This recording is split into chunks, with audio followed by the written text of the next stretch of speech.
Alors qu'un groupe s'apprête à partir dans une aventure spatiale improvisée, une jeune fille, après quelques pas, ressent que quelque chose ne va pas. Ses pieds semblent collés au sol, rendant chaque pas difficile. En y regardant de plus près, elle remarque que l'insigne sur sa poitrine émet une lueur rouge douce.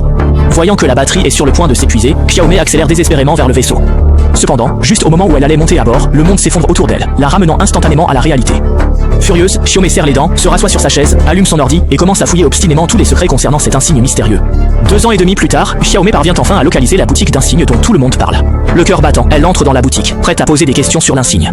Mais en apercevant l'insigne, le visage du propriétaire du magasin devient tout à coup très étrange, ce qui laisse Xiaomei totalement déconcertée et perplexe. Soudain, Anjoui ferme violemment la porte métallique de la boutique avec fracas, puis la pousse pour interroger sur celui qui lui a donné cet insigne étrange. Sentant le danger, Xiaomei décide de partir rapidement, mais l'autre personne lève un pistolet joué. Voyant cela, Xiaomei lève les yeux au ciel avec dédain, mais la seconde suivante. Xiaomei, terrifiée, lève immédiatement les mains en signe de reddition. Cependant, Anjoui continue d'insister pour savoir où se trouve la fille. Alors que la tension monte, une boule métallique brillante vole soudainement à travers la fenêtre, suivie par une petite fille étrangement vêtue qui fait irruption.